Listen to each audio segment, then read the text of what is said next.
Nós vamos dar continuidade à série de pregações sobre Deus, sexo e família.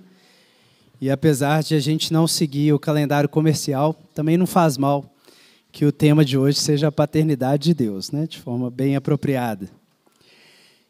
Então vamos ler João 1, do 14 ao 18. Diz assim: E a palavra se fez carne e habitou entre nós, cheio de graça e de verdade. E vimos a sua glória, como a glória do unigênito do Pai. João testemunhou a respeito dele, exclamando: É sobre este que eu falei, aquele que vem depois de mim está acima de mim, pois já existia antes de mim. Pois todos recebemos da sua plenitude graça sobre graça, porque a lei foi dada por meio de Moisés. A graça e a verdade vieram por meio de Jesus Cristo. Ninguém jamais viu a Deus, mas o Filho unigênito, que está ao lado do Pai, foi quem o revelou. Amém. Vamos orar. Pai Santo, obrigado, Senhor, pela sua palavra. Obrigado porque ela é luz que ilumina as nossas trevas, Senhor, que sara a nossa cegueira e que abre os olhos do nosso coração para a realidade, Senhor. Coloque-nos mais uma vez, Deus, dentro da mensagem desse mistério que estava oculto, Senhor, no seio e no coração da Trindade, mas que foi revelado pelo Filho, Senhor, e que nos convida a participarmos, Senhor, da vida e da filiação que o Senhor tem.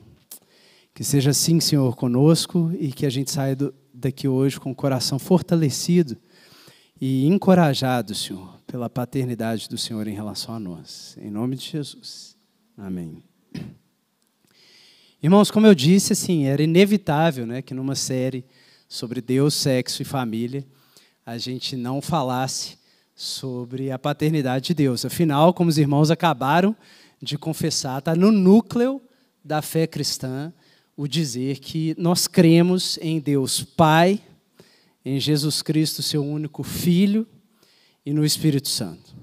De fato, os nossos amados irmãos inspirados, escritores do Novo Testamento e os irmãos dos primeiros séculos da igreja, deixaram claro que o que ficou evidente a partir da revelação que o Filho unigênito fez de quem era o Pai, como a gente leu aí no versículo 18, é que Deus é um só, mas que subsiste eternamente em três pessoas: o Pai, o Filho e o Espírito Santo. Portanto, assim, no coração da fé cristã tem uma relação de paternidade. E isso é importante ficar claro. Não é algo acessório, secundário, não é algo acidental. Está no próprio núcleo do que significa o entendimento cristão de todas as coisas, e em especial de Deus, que o fundo da realidade é uma relação de paternidade. E isso é o que Deus é desde antes da criação do mundo. Isso é importante também, não é meramente uma projeção que as pessoas fizeram depois da experiência da vida familiar ordinária nas relações humanas, e aí elas projetaram e falaram: olha, até que é elucidativo a gente pensar em Deus nessas categorias familiares. Não é isso, irmãos. Antes de existir pai, mãe, filho, experiência humana, criação, Deus já era o Pai do Filho, que já era o Filho do Pai pelo Espírito Santo. Isso é o que eles são desde toda a eternidade. Isso define a primeira e pelo menos a segunda pessoa da Trindade. Quem é a primeira pessoa da Trindade? O Pai da segunda. Quem é a segunda pessoa da Trindade? O Filho da primeira. É isso é o que eles são desde sempre. É claro que uma dúvida legítima, né, que já pode surgir na cabeça é assim: mas e o Espírito? Né? Tudo bem, pai e filho, relação de paternidade e filiação, mas e o Espírito? É um acessório nisso aí, né? É um apêndice? Como que ele se conecta? O que leva, às vezes, num contexto mais popular, as pessoas a associarem o Espírito ele deve ser a mãe. Né? Mas não tem nada a ver. Em primeiro lugar, porque se a pessoa que é o pai é chamada de pai, se a pessoa que é o filho é chamada de filho, se houvesse uma pessoa que fosse a mãe, o natural seria que ela fosse chamada de mãe, e não é o caso. E, em geral, a preocupação é de representatividade em relação à nossa experiência familiar nas relações humanas. E eu já disse que a ordem é inversa. A nossa experiência familiar foi criada a partir do mistério de quem é Deus e do propósito dele no mundo, como a gente vai ver. Então, a gente não projeta em Deus e a gente não tem que ter esse ímpeto de tentar projetar em Deus a nossa experiência que vai fazer sentido dentro do arco da revelação divina. E a gente vai ver que tem um lugar, sim, nesse arco para a mãe, ok? Mas o Espírito não é a mãe. E você pode pensar o seguinte, se fosse para refletir exatamente nas nossas estruturas familiares, estaria faltando mais um também, né? Estaria faltando a filha. E aí complica, né? 4 pessoas na Trindade ia ser complicado. Então, não é isso. A gente vai falar do Espírito, o lugar dele, e a gente vai falar também da mãe e da filha. Mas vamos nos ater, em primeiro lugar, a essa relação que é clara, inequívoca. Pai do Filho, Filho do Pai, desde a eternidade, as 2 primeiras pessoas da Trindade. Irmãos, o que define e estabelece essa relação? O que faz o Pai ser Pai do Filho e o Filho ser Filho do Pai? A gente viu no nosso texto, é que o Filho, ele é unigênito. É a noção bíblica de geração. O Pai é aquele que desde a eternidade gera o Filho. Monogenas é o que está aí, da palavra ginomai, geração. O Pai é o que gera o Filho desde a eternidade. E o Filho é o que é gerado pelo Pai desde a eternidade. Então, paternidade tem a ver com geração. E isso é bem evidente para a gente, até do ponto de vista assim, biológico, da nossa experiência mesmo, cotidiana, como o Pai refletiu isso na estrutura da criação. Mas a gente tem que lembrar que na mentalidade judaica, isso é mais, assim, essa palavrinha, ela é um codinome que claramente remete a um arcabouço de imagens. Afinal, como chama o primeiro livro da Bíblia, inclusive da Bíblia hebraica? O livro das gerações. É isso que significa Gênesis, Toledô, gerações. E o livro está todo organizado em estas são as gerações. E quando você vai olhar para as gerações, o que aparece lá? Uma lista de pais que geraram filhos, não é? Adão gerou 7. Viveu tantos anos, gerou filhos e filhas. 7 gerou Enos. Viveu tantos anos, gerou filhos e filhas. Então, observe, é bem claro que essa noção de geração, desde Gênesis, é associado com pais que geram filhos. Ok? Então, quando Jesus revela quem é Deus nessa linguagem, que é ontológica, né? Não é só um jeito de falar, fica claro para o judeu, ou deveria ficar, ou aos poucos foi ficando, que Jesus estava falando e se remetendo a um processo de geração. Agora, no próprio Gênesis, essas gerações humanas que são apresentadas ali, por sua vez, têm por base algo que é apresentado desde Gênesis 1 para o mundo biológico e orgânico como um todo, que é o quê, gente? A frutificação. Não é assim que uma geração é apresentada em Gênesis? Como uma semente que produz um fruto conforme a sua espécie? Não é essa a ordem de Deus, a primeira ordem para o homem e para a mulher? Frutifiquem. Então veja que a própria noção de geração, ela está enraizada na noção de frutificação, que passa por uma semente que se torna um fruto. De tal modo que, na concepção judaica, o que é um filho? O filho é a semente que frutificou do pai. E o que é o pai? O pai é a fonte da semente e o agricultor que colhe o fruto agradável daquilo que ele plantou. Ele olha para o filho e fala: esse é o meu filho amado, em quem me compraz, o fruto da sua semente. Então, quando a gente fala que Jesus, o Filho encarnado, é o Filho do Pai, e o Pai é o gerador do Filho, a gente está falando isso. É que o Pai lança a sua semente, o filho que se apresenta como fruto diante do Pai, e isso é eternamente nessa relação de alegria em que o Pai extravasa a si pela sua semente, o filho transborda a si como fruto para o seu Pai. Então, esse é o cenário inicial, essa frutificação. E aí sim a gente pode perguntar, né? Mas e o Espírito? Tudo bem, dá para entender mesmo, faz todo sentido à luz de Gênesis, mas o Espírito, onde que entra essa jogada, né? Já que ele não é a mãe, cadê o Espírito nessa visão de geração e de frutificação? Irmãos, na tradição cristã, os irmãos do passado aí quiseram deixar bem claro que o Espírito não é gerado pelo Pai como o Filho é. Tanto que a gente nunca chama o Espírito de Filho de Deus, corretamente. Porque ele não é o alvo desse processo de geração. E ele também não é feito nem criado. Ele não é criatura, ele é criador, está lá eternamente. Então, cadê o Filho? Atanásio deixou claro. Cadê o Espírito? O Espírito procede do Pai e do Filho.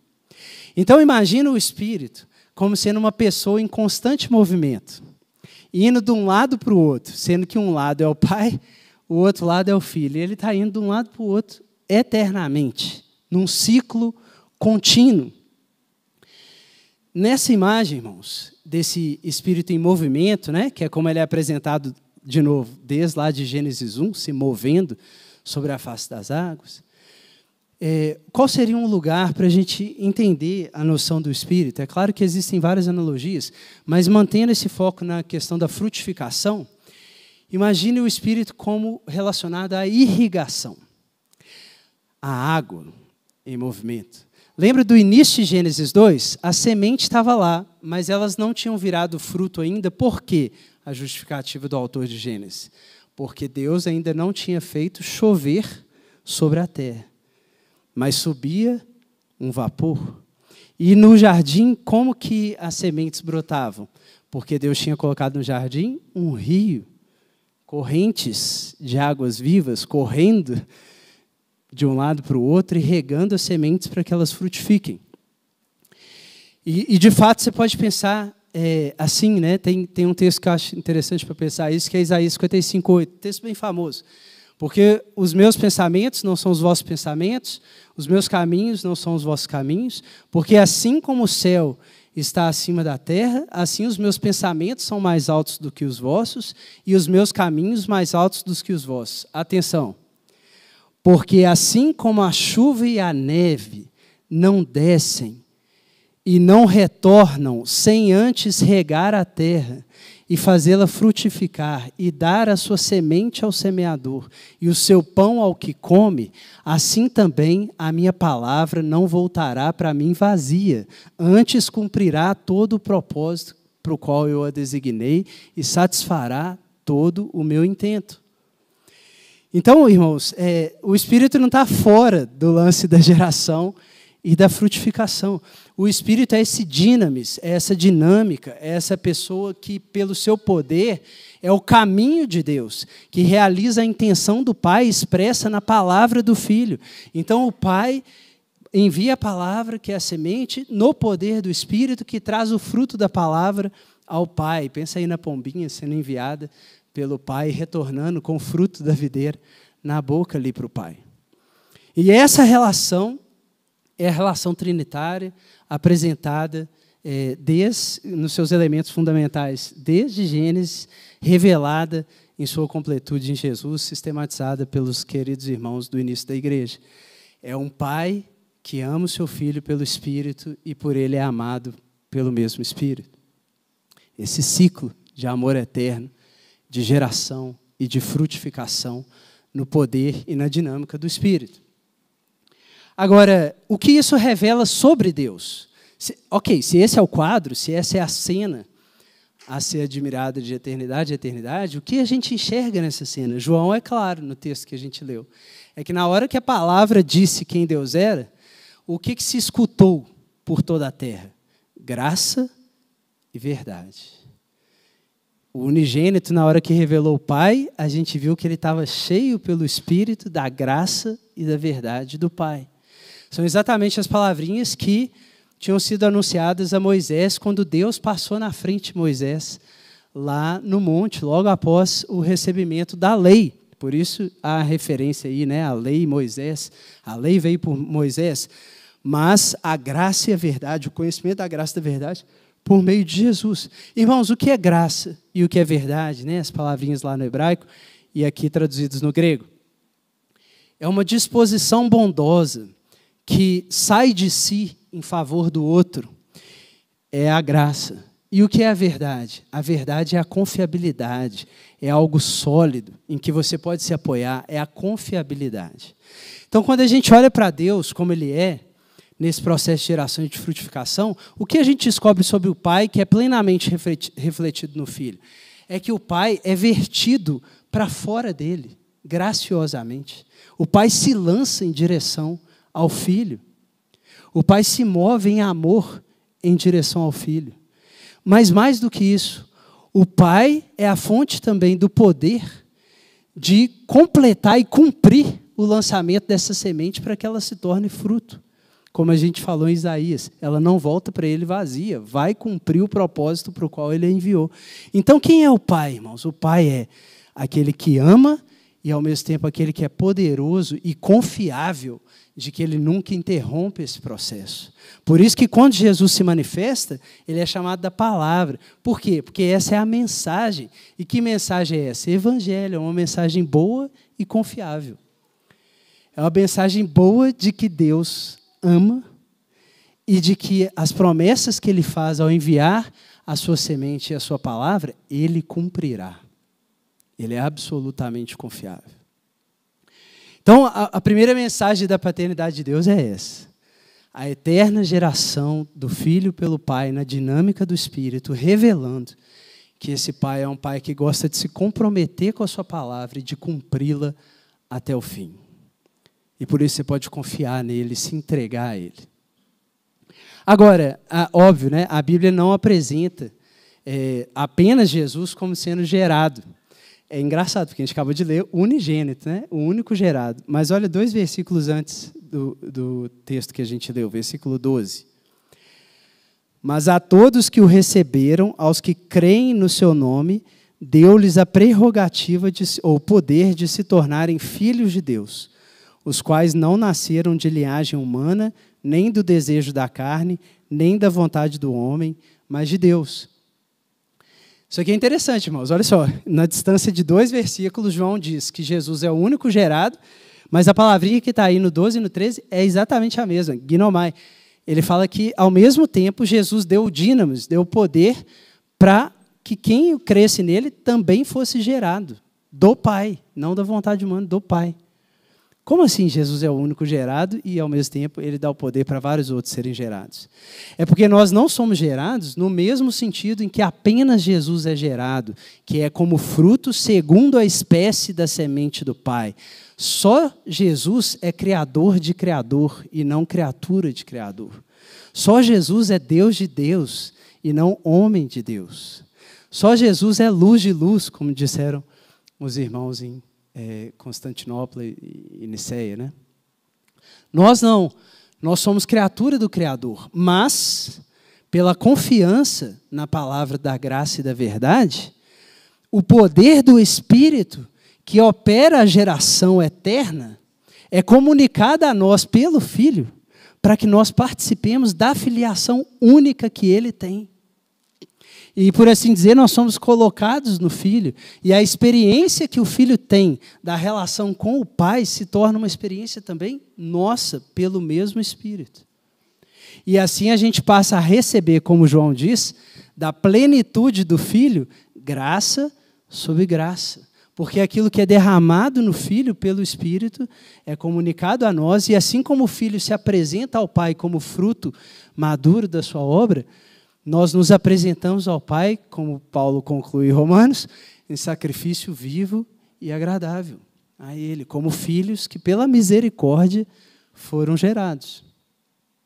Então, existe um sentido em que o Filho é unigênito, mas existe um sentido, como a Bíblia diz, que Ele é o primogênito, prototokos, né? Primogênito.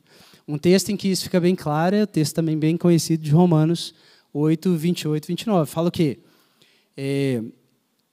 Fala o quê? Tudo coopera para o bem dos que amam a Deus, a saber, daqueles que foram chamados segundo o seu propósito. Porque os que de antemão ele conheceu, a esses também predestinou para serem conformes à imagem do seu Filho, a fim de que ele seja o primogênito dentre muitos irmãos. Então, esse texto é bem claro de que, apesar de Deus estar absolutamente, perfeitamente satisfeito em si mesmo, na sua relação com o Filho, pelo Espírito, desde toda a eternidade, por algum motivo, subiu ao coração de Deus um propósito. E qual foi esse propósito, de acordo com esse texto? Na linguagem de Gênesis, multiplicação. Eu quero reproduzir imagens do meu filho, xerocar imagens do meu filho. Eu quero assentar na minha mesa mais filhos a partir do meu filho mais velho, do meu filho primogênito, o eterno. Eu quero trazer filhos temporais, criaturas, e abraçá-las na mesa da eternidade. Então, essa realidade eterna de Deus, por um propósito que subiu ao coração divino, se tornou um propósito de adoção. Nesse sentido é que nós somos gerados. É no sentido de adoção. É de que Deus quer, por meio da geração do Filho, incluir-nos nessa relação, para a gente se tornar participante dessa realidade por adoção.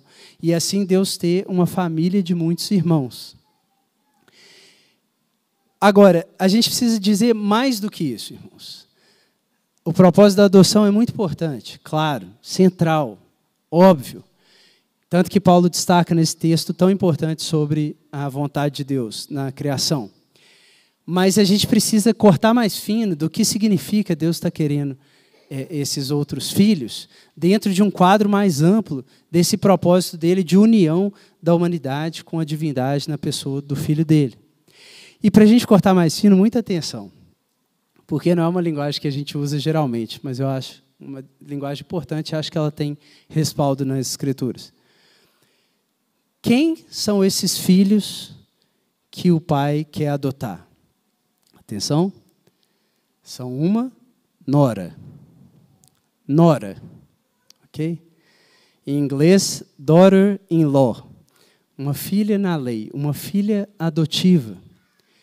Por quê? Porque é uma comunidade de filhos, mas que corporativamente, enquanto coletivo, essa comunidade será dada ao Filho unigênito como a sua noiva. Então, a adoção, ela está dentro do propósito maior do mistério do Evangelho, que é o casamento do Filho de Deus. Que eu não posso falar muito, que é o assunto do Guilherme semana que vem. Mas eu tenho que falar um pouco. A adoção é isso. Deus quer filhos. Mas por que Deus quer mais filhos? Para apresentar essa comunidade de filhos como a sua nora, noiva, pro Filho unigênito. Para quê? Para habitar eternamente com seu filho e a sua nora na sua herança. Então, irmãos, eu não sei formular o propósito último, original de Deus de maneira, para mim, mais precisa do que o que Deus quis com a criação. Habitar eternamente com seu filho encarnado e uma nora afilhada na sua herança. É isso. Deus quis um casamento e dá uma casa, onde filho e filha possam ter comunhão com Ele como sacerdotes nesse templo, já que Ele é Deus. É isso. É o casamento do Filho de Deus. Agora, essa dimensão, né, de enxergar isso é importante para a gente saber o nosso lugar, então, no plano de Deus, e aí sim a gente pode falar um pouquinho de mãe e de filha. Afinal, onde está a filha? Está aí, ó. É a igreja. São os filhos adotados pelo pai. Tem filha, sim, no mistério do Evangelho. E onde está a mãe? O Gui já pregou na semana passada. A mãe está lá, há 2000 anos atrás, no ventre de Maria, gerando o Filho encarnado para que ele assuma a sua noiva em carne e possa dizer: carne da minha carne, osso dos meus ossos, verdadeiramente é você. Isso não significa, claro, que Maria seja divina. Ok? Por quê? Porque, apesar de ela ser a mãe e ser chamada assim em todos os credos ecumênicos, o que acontece? Ela é a mãe de Jesus segundo a sua humanidade. Agora, pensando do ponto de vista de filho eterno de Deus, quem Maria é? Parte da noiva. Compreende? Maria foi a mãe do Filho encarnado e o que ela será junto com a gente no fim dos tempos? A noiva dada como esposa. Então ela é parte da filha também. E aí o cenário fica mais claro do mistério que estava oculto em Deus e do propósito que ele tinha. Você pode se perguntar, mas por que Deus teve esse propósito? É porque a casa estava vazia, né? Eu lembro da minha sogra quando o filho mais velho casou. No dia seguinte, ela foi num sábado, domingo cedinho, ela foi na Feira Hippie e comprou um cachorro. Né? Aí eu falei, cunhado, você não está muito bem não, viu? Foi substituído por um cachorro. Mas qual foi a sensação, né? Ninho vazio. Então a gente pode se perguntar o seguinte, por que Deus quis encher a casa? É porque ele estava com a sensação de ninho vazio? Estava sentindo assim, estou muito sozinho aqui, só eu e meu filho? Não, é o contrário, irmãos. É porque Deus estava tão cheio que ele falou assim, eu quero criar algo para trazer para dentro. Está tão bom aqui, que como a gente já viu, ele é graça. Ele se lança para fora para trazer para dentro. Então esse é o movimento divino. Da empolgação da graça e da verdade por toda a eternidade, surgiu o propósito de habitar eternamente com uma nora e o seu filho encarnado na sua herança, nas moradas da casa do Pai. Agora, se isso fica claro, por outro lado, a gente sabe também da revelação do mistério, que uma inimizade se levantaria no meio do caminho. No meio do caminho para o cumprimento desse propósito, um opositor, um adversário, um espírito contrário a essa intenção divina, se levantaria querendo subverter esse projeto e propondo um projeto alternativo. Se você já está pegando as analogias aí, você sabe que eu estou falando da serpente. O que a serpente faria? A serpente é aquela que se levanta contrária ao seu lugar na criação, se rebela contra ele e quer tomar o lugar de Deus. E querendo tomar o lugar de Deus, o que ela quer fazer? Frustrar o propósito divino. E como que ela busca frustrar esse propósito divino? Destruindo o filho e a filha, se apossando da casa e enchendo essa casa do seu espírito, dos espíritos imundos. É o projeto de Babel, contra o projeto da Nova Jerusalém. Então, essa serpente se levantaria. E na Bíblia é bem claro que essa serpente se apresenta com duas faces. A face mais óbvia e evidente é a da besta fera, né? Assim que Gênesis 3 já começa apresentando a serpente, essa besta fera que vem de fora e que é amedrontadora, tanto que em Apocalipse ela é apresentada como um dragão, essa violenta que quer engolir lá em Apocalipse o filho que vai nascer da mãe. Essa perseguição, né, que é encarnada, por assim dizer, em vários personagens como o Faraó, Nabucodonosor, Senaqueribe, esse que vem de fora e quer destruir a cidade santa e levar o povo de Deus cativo. É a face do medo. Mas a outra face que a serpente se apresenta também está lá em Gênesis, é o jeito que ela chegou para a mulher, que é como?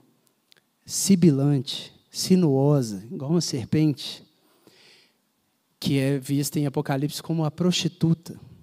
É aquela que seduz, vai sibilando para chamar e tirar do caminho. E isso também tem várias expressões disso em pessoas concretas, né, na Escritura, tomadas por esse espírito, como Jezabel, Atalia, né? São essas que se pintam, se maqueiam e tentam atrair, corromper o povo de Deus e subverter o projeto divino de dentro do jardim, não vindo de fora para guerrear contra, mas tendo penetrado dentro do jardim, tenta subverter de dentro para fora. Agora, isso é muito interessante, porque na linguagem de João, lá nas cartas dele, como que ele vai colocar o oposto de amor e verdade? Ele vai colocar esse oposto como sendo medo e falsidade, engano, mentira. Lembra? No perfeito amor não existe medo, antes, o perfeito amor lança fora todo medo. Ele faz essa oposição. E ele faz oposição entre luz e trevas, entre verdade e engano, e falsidade, né? Então faz todo sentido, porque se esse espírito representado na serpente, que se levantaria contra o projeto divino, ele é exatamente a antítese de Deus, o opositor de Deus, o anticristo, e Deus é graça, amor e verdade, o que seria esse espírito? Medo, imposição de medo e de falsidade, de engano, besta e prostituta. E mais do que isso, a gente também sabe pela revelação que esse espírito conseguiria enganar a mulher. Esse espírito conseguiria, como prostituta, enganar a nora do pai e, como besta, levá-la para o exílio. Então ficou uma questão, né? Deus tem um propósito, mas tem essa situação. Como, então, Deus cumprirá o seu propósito diante dessa oposição que cooptaria a sua nora escolhida? Pelo Filho encarnado. No mistério da revelação, o Filho é aquele que vai se fazer carne para assumir o lugar da nora, vai lá no exílio lutar contra a serpente, a besta fera, vai resistir nessa luta à prostituta sedutora que quer enganá-lo no deserto, e no seu ato final vai esmagar a cabeça da serpente. Ao esmagar essa cabeça, ele mesmo será ferido de morte, mas o sangue que ele derrama é o sangue que paga a redenção da nora e que, esmagando a cabeça da serpente, abre as portas do exílio para o êxodo. E então, ressurreto, vitorioso, ele toma a sua nora e, como diz Cantares, ela vem no seu ombro, caminhando no deserto, em direção ao cômodo nupcial na Nova Jerusalém. Essa é a obra de Jesus. E como o texto que eu citei de Romanos 8 nos lembra, ele já fez isso na eternidade e manifestou no tempo, porque ele já justificou, pagando com seu sangue a nossa injustiça, e ele já também glorificou. E agora o que a gente está assistindo, e mais do que assistindo, participando, porque quem não participa não tem parte no que não participa. A gente está participando da vitória que o noivo conquistou para a sua noiva. E nos alegrando no fato de que, sim, Deus habitará eternamente conosco e com seu Filho encarnado, unidos de forma inseparável nas moradas do Pai. Glória a Deus por Jesus. Agora, irmãos, há um lugar para nós nessa história, a partir dessa vitória de Jesus. Os irmãos devem lembrar que depois que Jesus foi lá no exílio, pisou a cabeça da serpente, pensa aí no Egito, né? Depois que o Filho de Deus mata os primogênitos do faraó e pelo sangue do cordeiro tira o povo pelas águas, antes da Nova Jerusalém tem o deserto. Tem uma caminhada, tem uma maratona, em que a noiva vai ter que fazer o quê? Aprender a acompanhar o noivo até a Nova Jerusalém. É batida essa frase, mas ela é muito verdadeira. O filho tirou a noiva do Egito, mas aí tem um segundo processo que ele tem que tirar o Egito da noiva agora.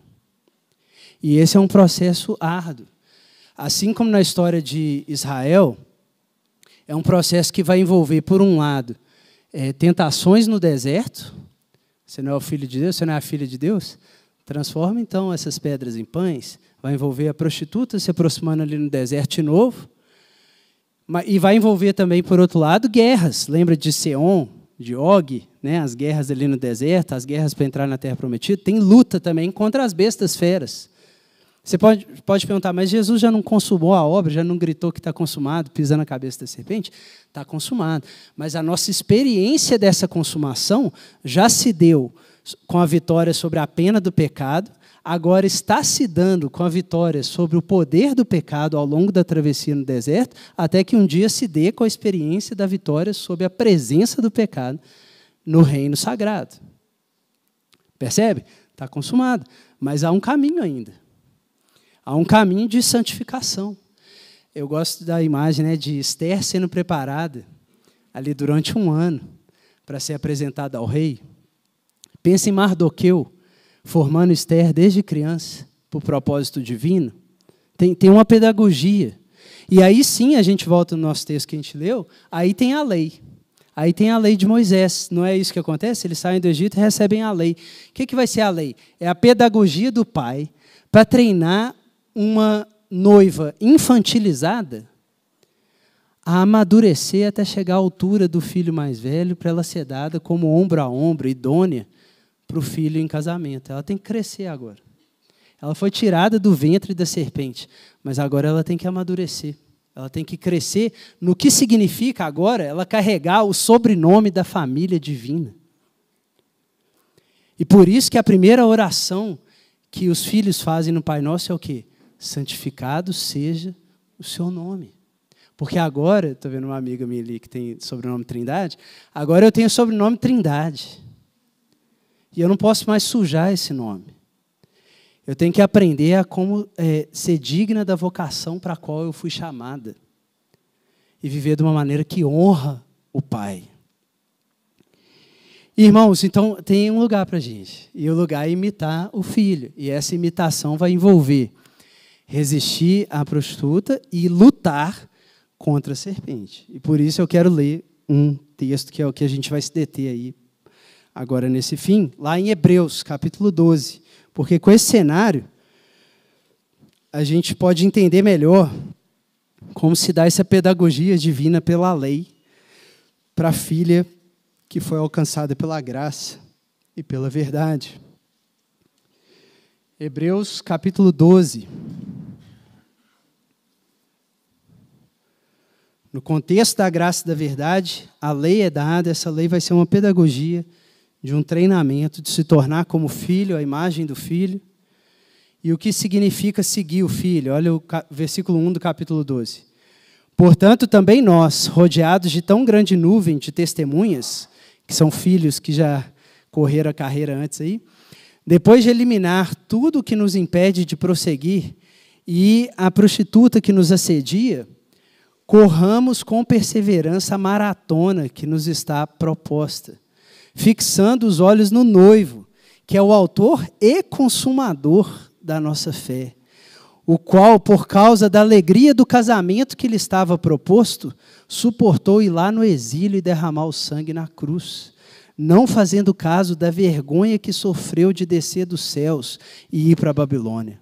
E por causa disso, agora, ele está assentado à direita do trono de Deus nos céus, na cidade celestial. Então, considerem aquele que suportou tal oposição no meio do caminho contra si mesmo, para que vocês não parem no meio do caminho cansados e desanimados. Então, qual que é a exortação? Noiva, entendeu o que o noivo fez?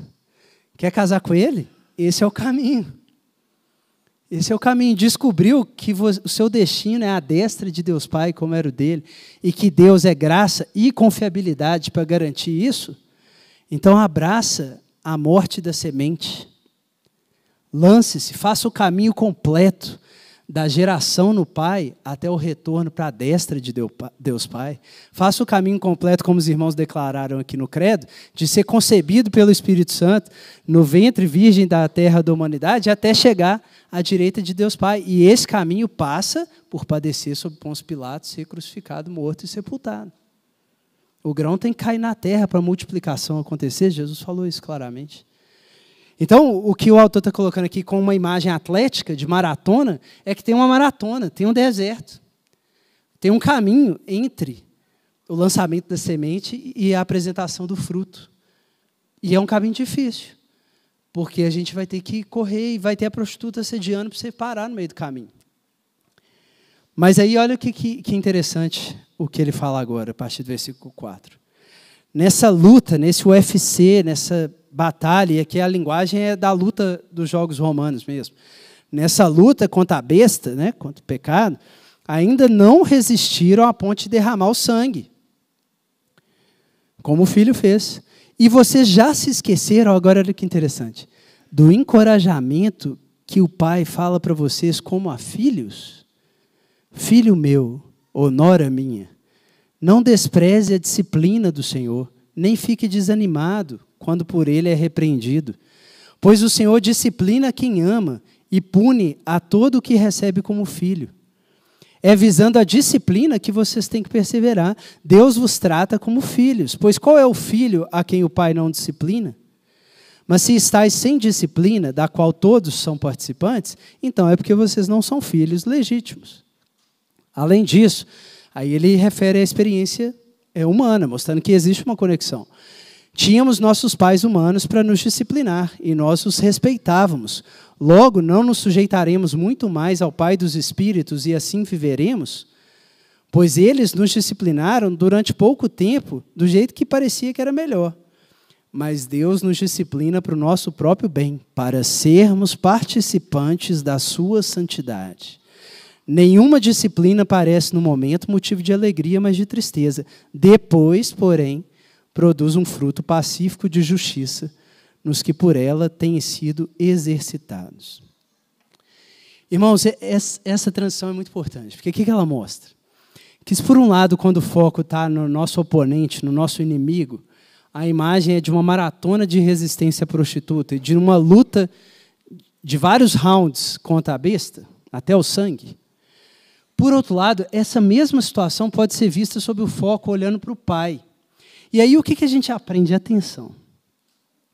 A gente aprende que a luta contra a serpente, sob outra ótica, é a pedagogia do pai para te amadurecer.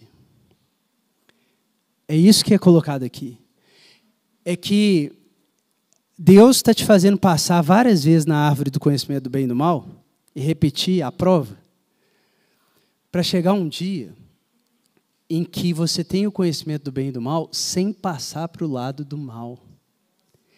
E aí você vai ser sim como Deus, apesar de não ser divino, mas porque você vai ser a imagem do Filho. E o acesso à outra árvore da vida é reaberto. E aquilo que a semente tentou distorcer no Éden, se cumpre do lado certo. Você tem o conhecimento do bem e do mal, mas você não é mais mal.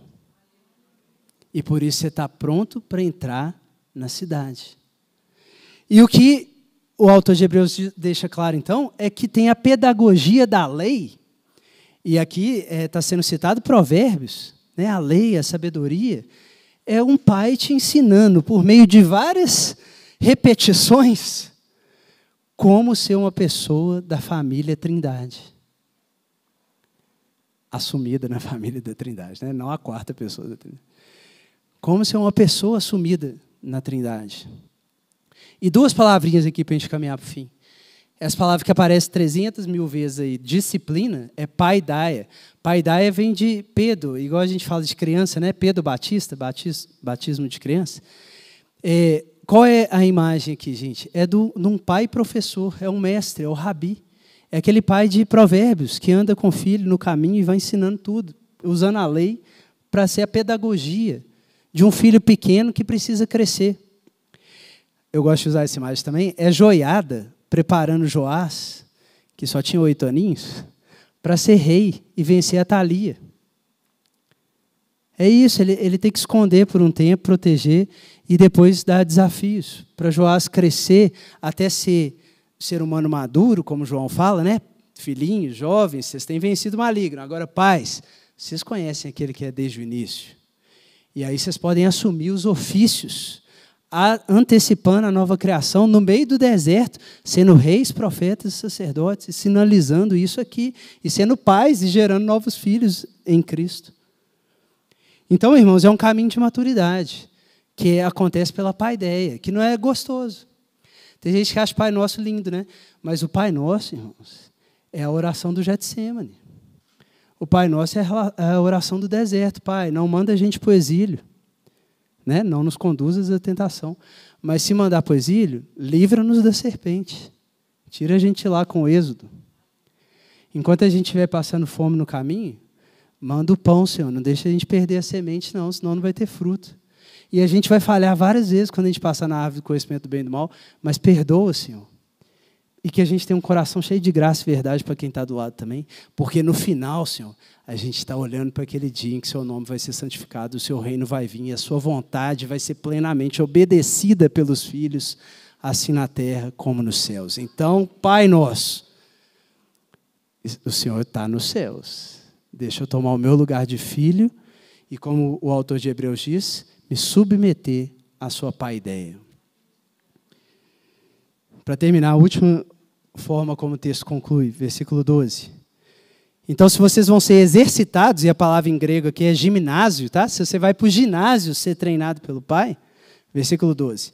Então, firma as mãos cansadas, os joelhos vacilantes, endireitem o caminho para os vossos pés, para que o manco não se desvie na maratona, pelo contrário, seja curado. Procurem viver em paz com todos e em santificação, sem a qual ninguém verá o Senhor. Cuidado para que ninguém se abstenha da graça de Deus e receba uma sementinha aí da serpente que faça surgir um fruto, né, uma raiz de amargura, brotando e gerando um fruto que não é do Pai, perturbando e gerando contaminação por meio dela. Versículo 16, ninguém seja prostituto ou profano como Esaú, que por uma simples refeição vendeu o seu direito de ser prototocos, primogênito, porque sabeis que mais tarde, querendo ele ainda herdar a bênção, foi rejeitado e não achou lugar de arrependimento, ainda que o buscasse com lágrimas. Então, como é encerrada essa passagem? Começando com exemplos do primogênito, o autor e consumador da nossa fé, que já correu a maratona na frente, já venceu a besta no ringue até derramar o sangue. E as nuvens de testemunhas, né, que está no capítulo 11, de vários irmãos mais velhos que já seguiram o mesmo caminho do filho. E como que termina? Com um contra-exemplo de um primogênito a não ser seguido. Que é quem, irmãos? Esaú. Esaú, o que ele fez? As duas palavras estão aí. Foi prostituto e profano. Ele caiu na conversa da serpente, desistiu no meio do caminho e trocou o fruto da árvore da vida por uma sopa de lentilhas. E por isso ele é profano. Qual a ideia de profano? Ele passou para o outro lado. Ele teve o conhecimento do bem e do mal pelo lado errado. E depois não adiantava ele querer bater na porta e ser herdeiro se ele não era filho. Quem dá o contra-exemplo? E o irmão dele, né? Jacó. O improvável. Jacó tem o nome da prostituta, enganador. Significa pegar no pé, assim como a besta fera, a serpente, morde o calcanhar. E ainda assim, ele descobre o caminho de herdar verdadeiramente a bênção, que não é nem pelo engano, nem seguindo o caminho da serpente, mas como? Lutando com Deus. Ele luta com Deus e por isso ele recebe a bênção e o nome dele é Israel, o povo de Deus que aprendeu a passar pelo deserto com o Senhor. Vamos orar.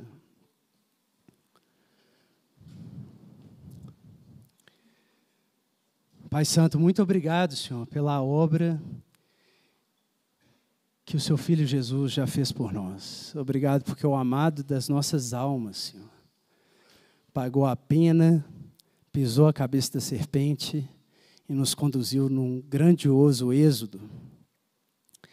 Mas a gente reconhece também, Senhor, que somos criancinhas inexperientes, como diz Hebreus, que precisam aprender a discernir o bem e o mal, precisam ter os hábitos e as papilas gustativas morais completamente reformadas para estarem à altura da vocação que receberam de carregarem o nome da Trindade, Senhor. Por isso, fortaleça as nossas mãos, Senhor, para a gente ir para o ginásio, para a gente encarar o tempo presente não só como uma luta contra o diabo, que é verdade, mas como uma pedagogia do Senhor por meio dessa luta para que a gente cresça e possa ser apresentado como noiva na estatura do noivo, estatura de varão perfeito, Senhor. Que nesse processo o Senhor nos ensine a sermos sacerdotais, Senhor. Levantando, como Jesus foi no processo dele, levantando a voz em oração com o Pai Nosso que o Senhor nos deixou. Para o Senhor nos sustentar com o pão diário, Senhor, para a gente não desistir no meio do caminho. Perdoa as nossas dívidas, Senhor. E não nos leve, Deus, para o exílio, mas se levar, Senhor, conduza-nos em êxodo de novo, porque a gente sabe que seu é o reino, o poder e a glória, e por isso a gente não vai passar, Senhor, para o lado da serpente. Obrigado, Senhor, porque a gente conta com a sua paternidade, Senhor. E toda essa lei que o Senhor dá na sua pedagogia está no contexto maior, que é desde a eternidade, a sua graça e a sua verdade. O Senhor nos disciplina porque o Senhor nos ama e porque o Senhor mesmo garante que o fruto será produzido. Glória ao Senhor por isso. Amém. Prepare-se para a ceia.